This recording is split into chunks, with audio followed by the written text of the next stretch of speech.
히랍 신화에 보면 스핑크스라고 하는 괴물이 나오고 있습니다.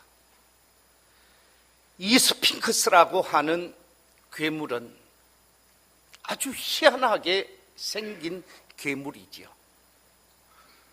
사진을 하나 여러분에게 보여드리겠습니다. 저 사진이 바로 스핑크스를 조각한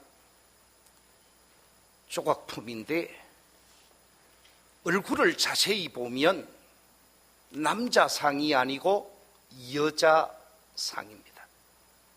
누구를 닮았다고요? 여자를 닮은 모습입니다. 그런데 얼굴은 여자인데 몸은 사람의 몸이 아니고 누구의 몸 같습니까? 그렇습니다. 사자의 몸을 가지고 있습니다. 그런데 저 사진에는 보이지 않는데 저 스핑크스 속에는 양쪽 좌우에 독수리의 날개를 소유하고 있습니다. 그리고 제일 뒤쪽에 꼬리를 가지고 있는데 꼬리는 뱀의 꼬리를 달고 있습니다.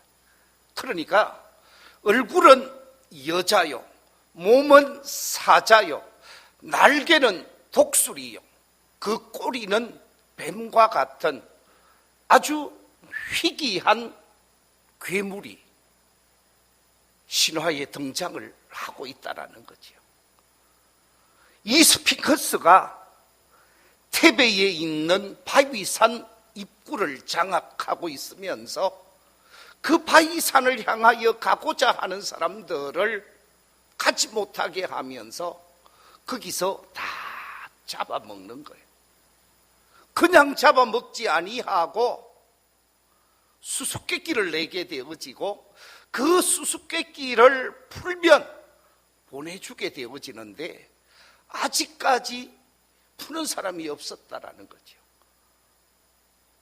어떤 수수께끼냐? 이런 수수께끼입니다. 이 자리에 계신 여러분들은 다 아실 것이라고 생각이 되어지는데, 아침에는 네 발로 걷다가 점심시간이 되어지면 두 발로 걷게 되어지고, 그리고 저녁 시간이 되어지면 세 발로 걷는 짐승이 무엇이냐? 수수께끼를 냈다라는 거예요. 뭡니까? 어떻게 그렇게 잘 아세요? 예, 사람이에요. 그런데 사람이라고 대답하는 사람이 아무도 없었다라는 거예요. 그래서 테베 바위산을 가고자 하는 사람은 그 스핑크스에게 다 잡아먹혔다라는 거예요. 그런데 그 당시 아주 유명한 영웅이 한 사람이 있었습니다. 그 영웅은 다름이 아니라 오디푸스라고 하는 영웅입니다. 이 오이디푸스, 이 영웅이 테베 바위산을 향하여 가게 되어지는데 똑같이 수수께끼를 냈습니다. 아침에는 네 발로 걷다가 점심때는 두 발로 걷고, 그리고 저녁이 되어서는 세 발로 걷는 짐승이 무엇이냐 질문을 한 거예요. 그때 그 질문을 하자마자 이 오이디푸스가 즉시 그 자리에서 그건 사람이지 대답을 한 거예요. 그건 사람이지 대답을 했더니 그 대답을 듣게 되어진 이 스핑크스가 너무나 놀라게 되어지고 너무나 대단한 사람을 만나게 되어지면서 바로 테베의 바위산을 향하여 추락해버리게 되어집니다. 그래서 바위산에 떨어져서 죽게 되어졌다라고 하는 신화가 그리스 신화로 남아 있습니다. 이 스핑크스의 수수께끼처럼 우리 인간은 손발로 기어다니는 유아기가 있습니다. 그런가 하면 장성해에서 두 발로 걸어다니는 청소년기, 청년기, 장년기가 있습니다. 그런가 하면 지팡이를 짚고 힘겹게 하루하루 한 걸음 한 걸음을 걸어야 하는 황혼기도 없잖아 있다라는 거지요. 유아기를 봄에 비유한다면 청소년기나 청년기나 장년기는 여름이라고 말할 수 있을 거예요.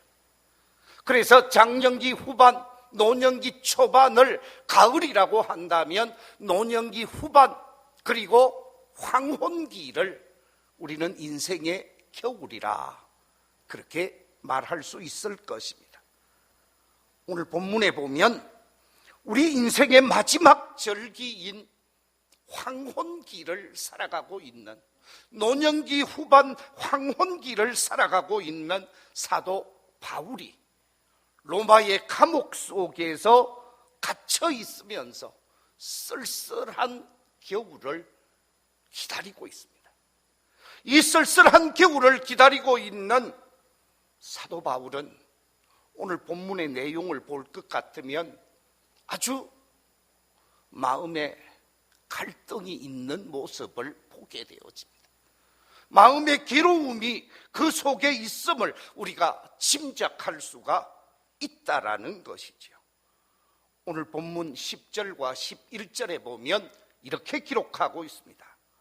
데마는 이 세상을 사랑하여 나를 버리고 데살로니가로 갔고, 그레스게는 갈라디아로 갔고, 디도는 달마디아로 갔고, 누구만 나와 있다고요?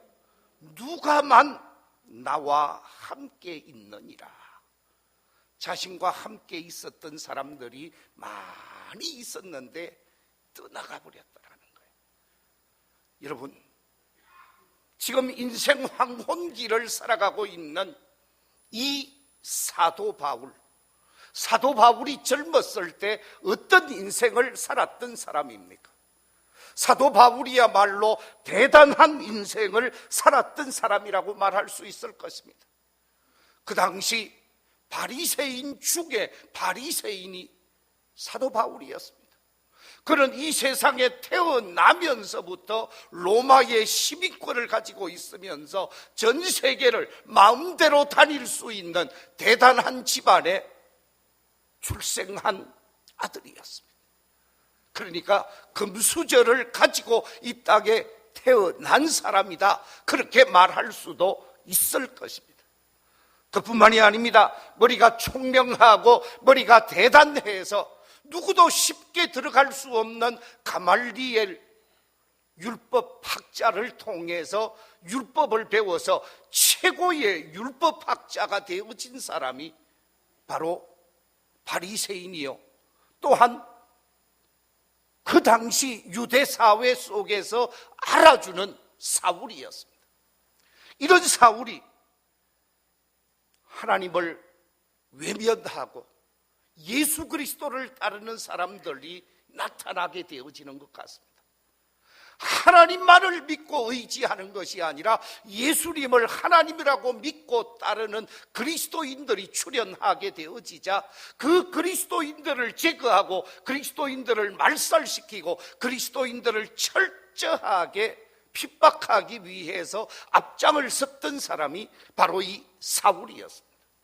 이 사울이 다메섹에 예수 믿는 그리스도인들이 많이 있다라고 하는 첩보를 입수하게 되어지고 다메섹에 가서 예수 믿는 사람들을 다 사로잡아서 감옥에 넣고 감옥에 넣음과 동시에 그들을 말살시켜야 되겠다라고 하는 생각을 가지고 다메섹을 향하여 달려가게 되어집니다.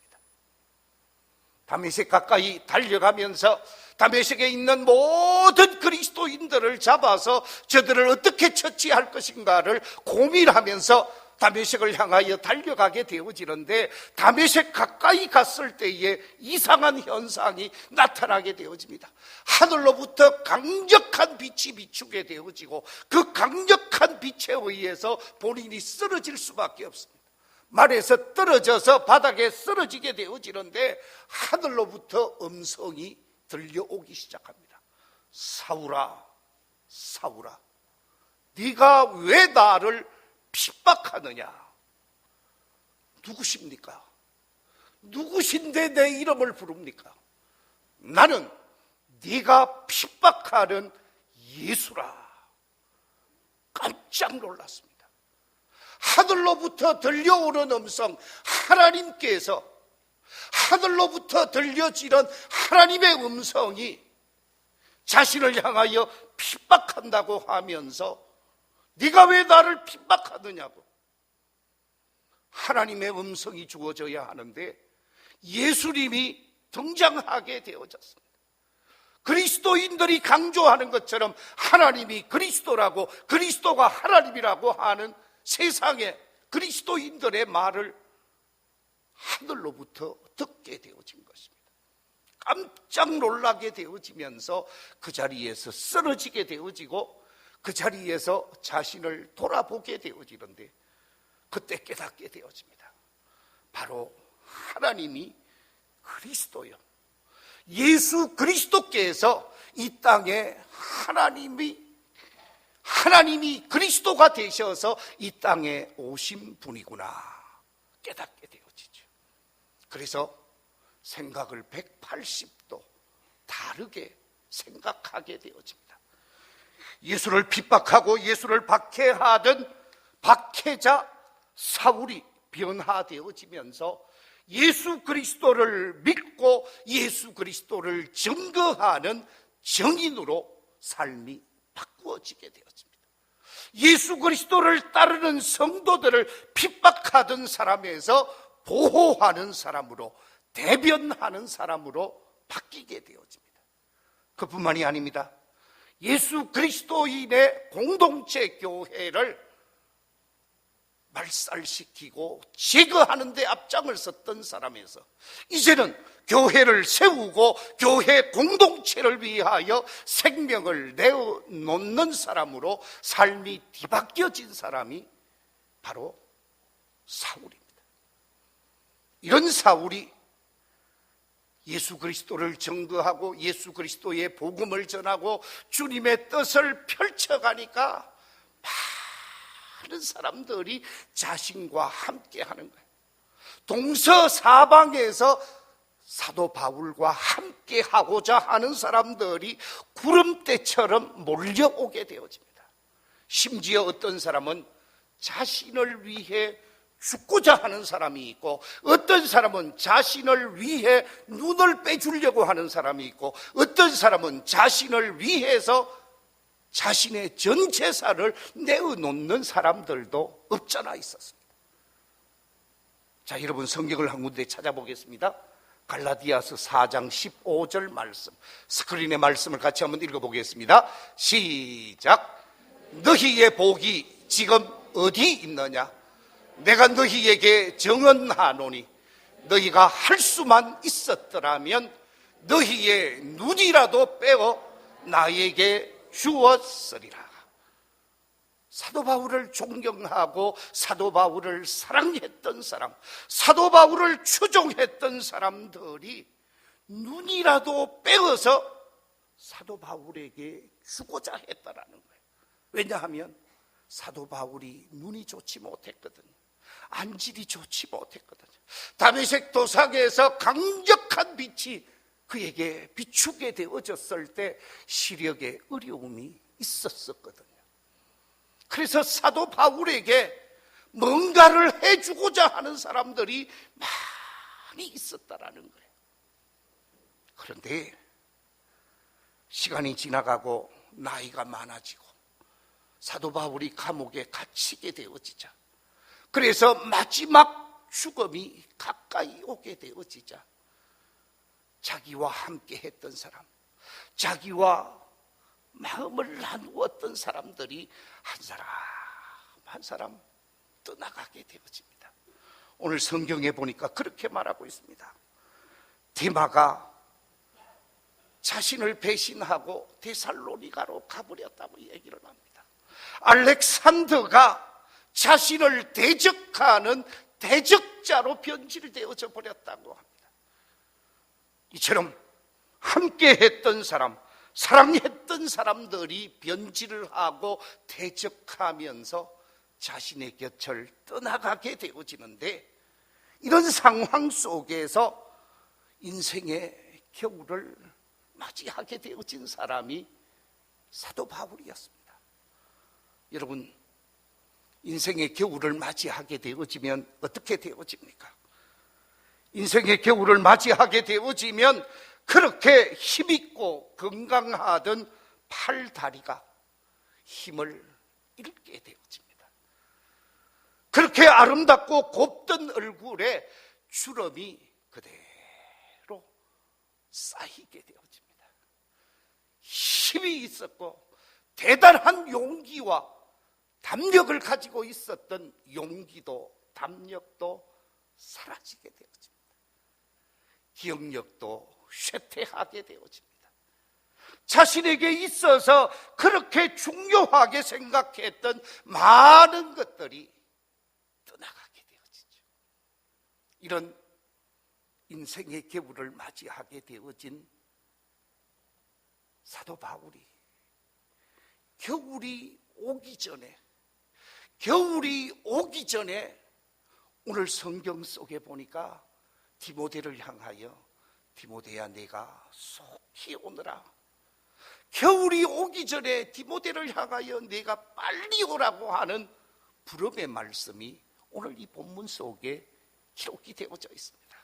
우리 같이 한번 읽어보겠습니다. 먼저 21절 말씀 같이 한번 읽어볼까요? 시작. 너는 겨울 전에 어서 오라. 어볼로와 부데와 리노와 글라우디아와 모든 형제가 다 네게 문안하느니라. 겨울 전에 디모데야 빨리 좀 오너라. 오늘 본문 9절에도 보니까 이렇게 기록하고 있습니다.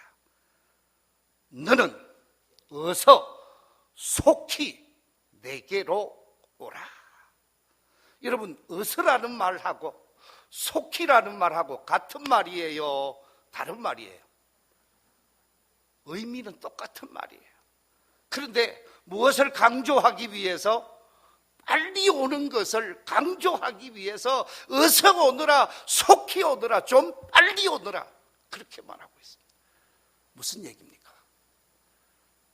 인생의 겨울을 맞이한 사람, 겨울이 오기 전에 디모데야 내가 나를 향하여 속히 오너라, 빨리 오너라, 이 말은 사도 바울이 가장 보고 싶어 하는 사람, 가장 만나고 싶어 하는 사람, 가장 함께 하고 싶어 하는 사람이 바로 디모데였다라는 것입니다. 자신이 전도 여행을 하면서 믿음의 사람으로 세워서 믿음의 사람으로 사명을 감당하게 했는데, 디모데가 지금 자신과 함께 있지 아니하지만 디모데가 자신과 함께 하기를 원했습니다. 자신에게 오기를 원했습니다. 디모데야말로 사도 바울에게 있어서 가장 보고 싶은 사람이요, 가장 생각나는 사람이요, 만나고 또 만나고 또 만나고 싶은 사람이 디모데였다라는 말씀입니다. 저는 이 말씀을 가지고 설교를 준비하면서 설교 준비하던 것을 놓아놓고 하나님 앞에 기도하기 시작했습니다.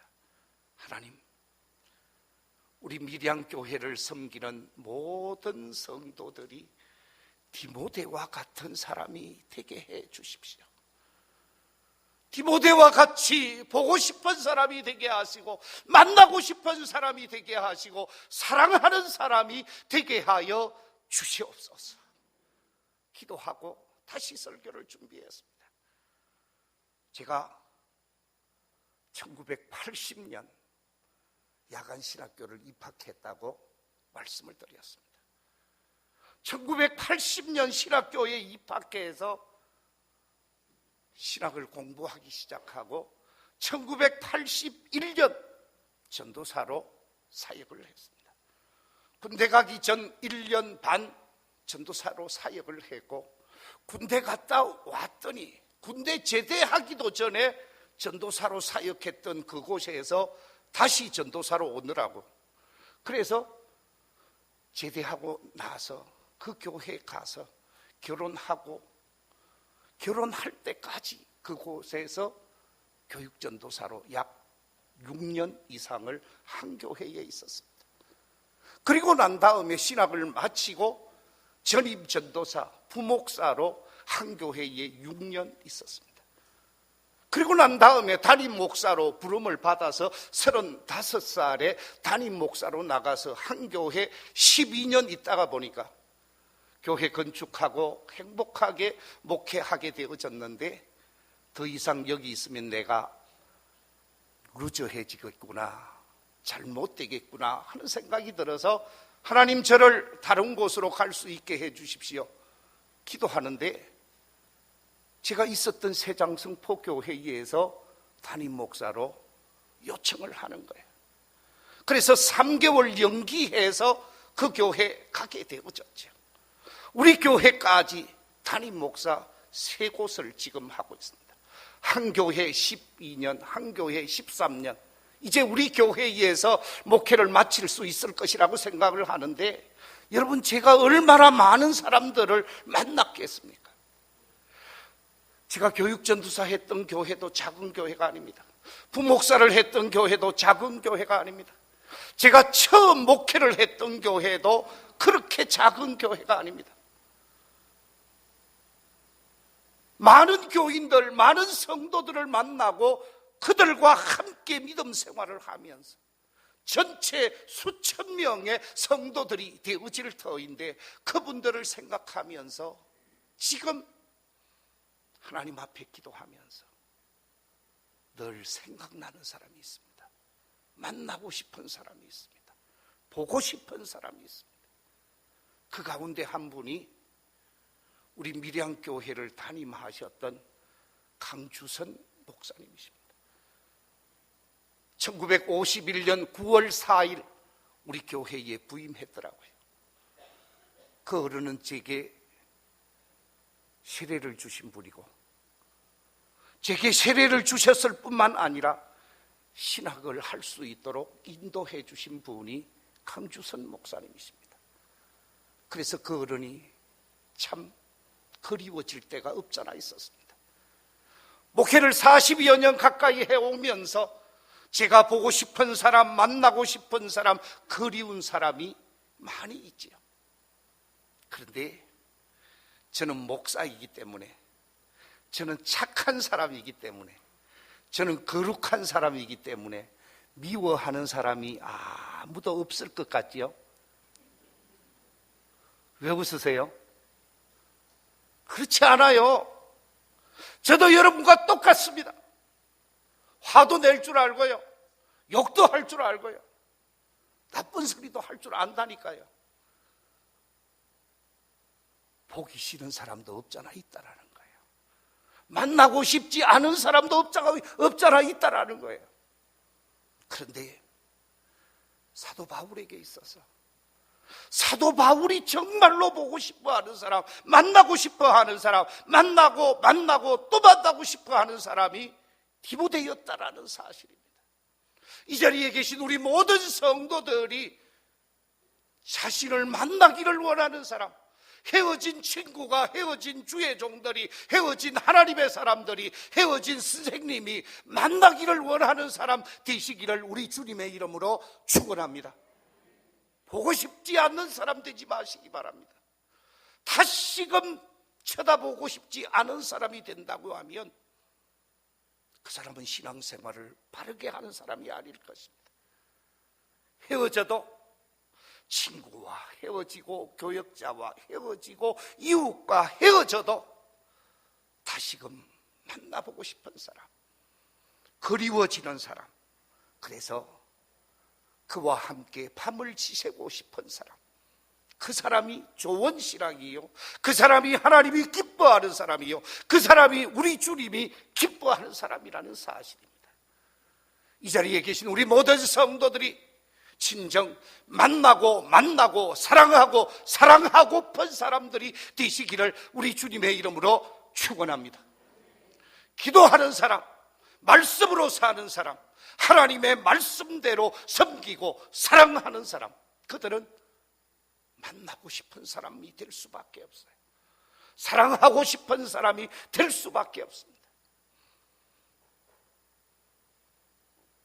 제가 지금도 그분 좀 꼭 봤으면 좋겠다, 그런 분들은 공부를 많이 한 사람 아니에요.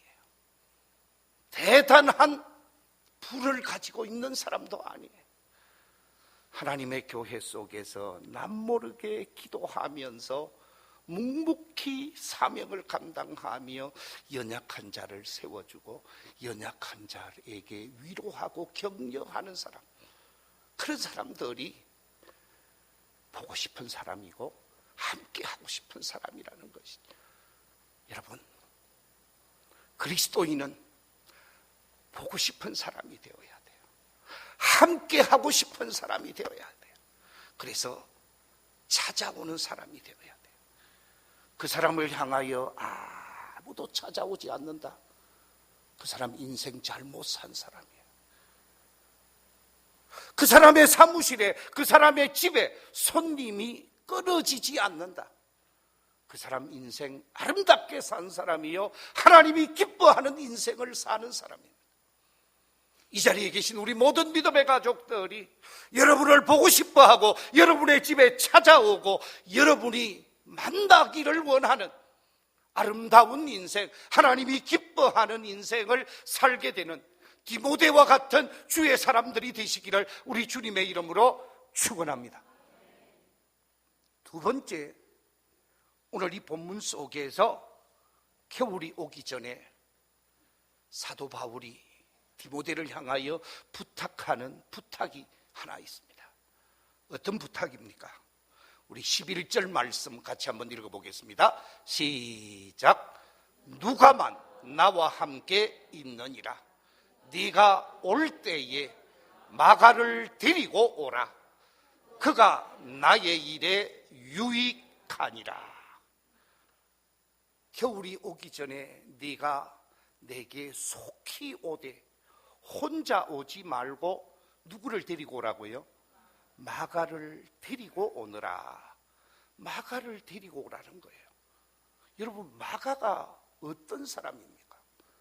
마가가 누구이길래, 마가가 어떤 사람이길래 사도 바울이 데리고 오라고 얘기했을까?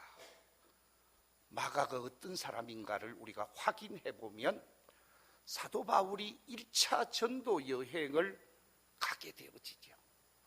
안디옥 교회가 파송을 해서 자신의 서성과 함께 전도 여행을 떠나게 되어집니다.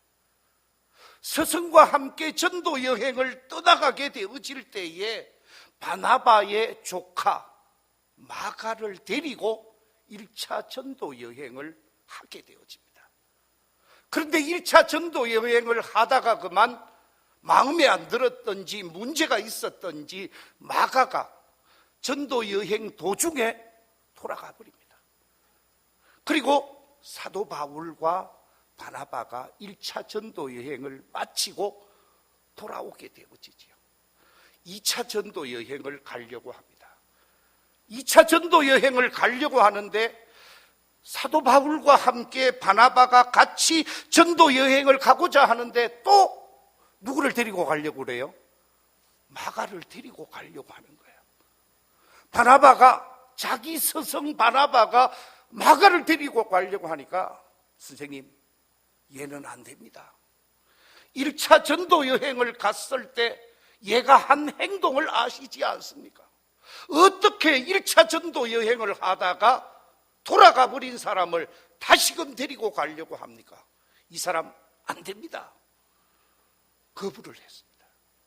그러면 안 된다고 하는, 거부하는 사도 바울의 마음을 이해하고, 그래, 그러면 두고 가자, 이렇게 해서 두 사람이 함께 갔으면 아마 문제가 없었을 거예요.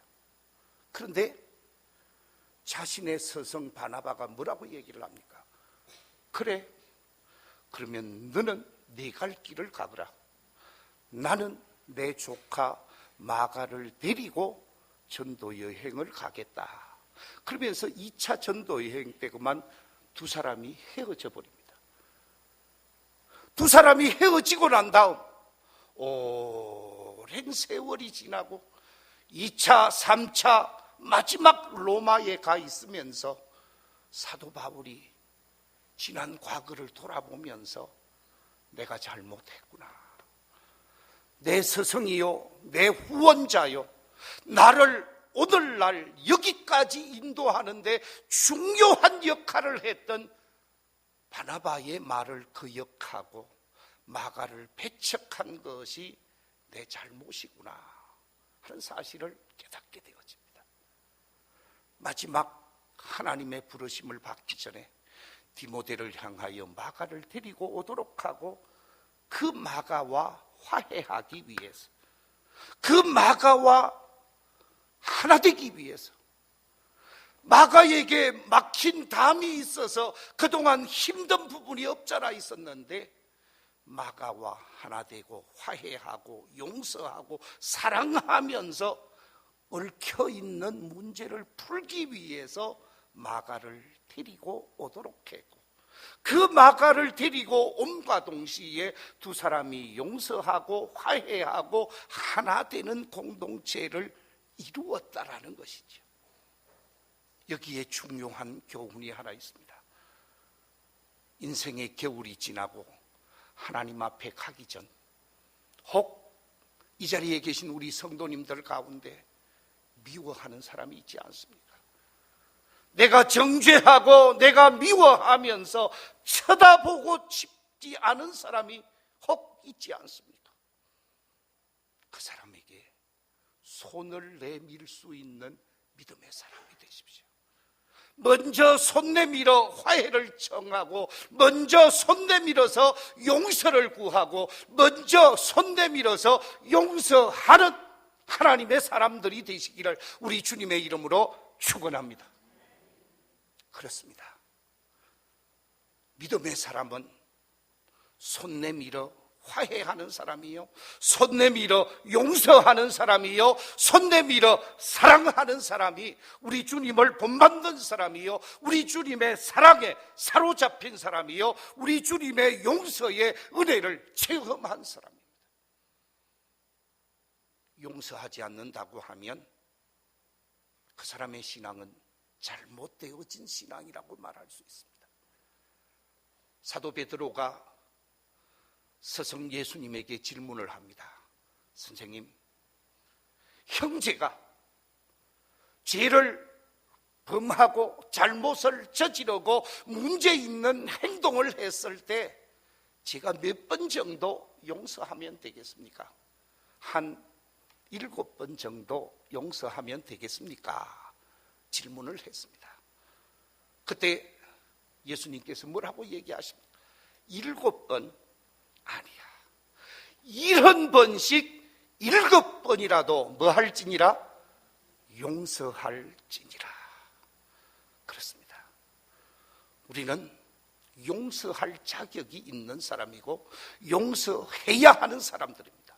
왜? 내가 용서받은 죄인이기 때문에. 우리는 누구를 원망하고 누구를 심판하고 누구를 정죄할 자격은 없는 사람입니다. 성경은 우리를 향하여 강조하고 있습니다. 뭐 하지 말라고? 원망하지 말라고, 정죄하지 말라고, 심판하지 말라고 강조하고 있습니다. 야고보서 5장 9절에 이렇게 말하고 있습니다. 형제들아, 서로 원망하지 말라.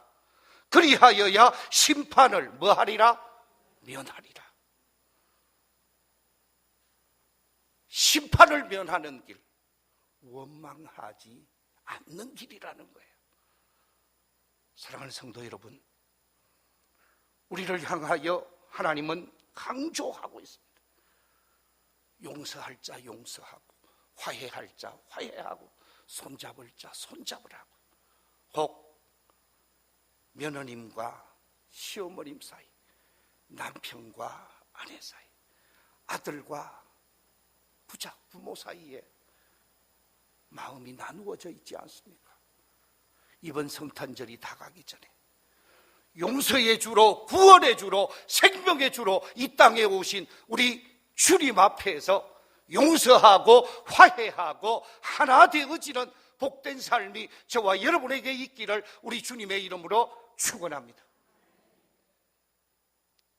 대한민국의 가장 멋진 여성 가운데 한 사람이었던 고 김한란 박사, 그분에게도 잘못된 부분이 없는 것은 아니죠.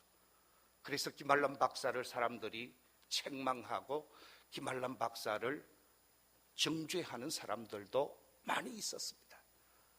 이 김한란 박사가 세상 떠나기 직전 이렇게 말을 합니다. 김한란 박사가 했던 말 중에 무슨 이유로든지 나를 바로 보지 못한 분들에게까지 나는 더 높은 정성과 더 높은 사랑으로 쉬지 않고 그들의 성공을 위해 강구할 것을 약속합니다. 자신을 향하여 정죄했던 사람들이 있습니다. 자신을 향하여 심판했던 사람들이 있습니다. 그가 일본과 손잡은 그런 부분이 없잖아 있었거든요. 그래서 세상 사람들이 지금도 심판하고 정죄하는 사람들이 없잖아 있습니다. 그 김한란 박사를 정죄하고 미워했지만 김한란 박사는 마지막 세상을 떠나기 직전 그 어떤 이유로든지 나를 미워하고 나를 나쁘게 한 사람, 나는 그분들에게 사랑하겠습니다. 용서하겠습니다. 그분들이 잘 되도록 기도하겠습니다. 라고 말을 하고 세상을 떠났다고 합니다. 그렇습니다. 겨울이 지나 우리 하나님 앞에 설 때에 부끄럽지 않는 아름다운 믿음의 길을 걸어갈 수 있는 모든 성도들이 되시기를 우리 주님의 이름으로 축원합니다. 기도하겠습니다. 하나님 아버지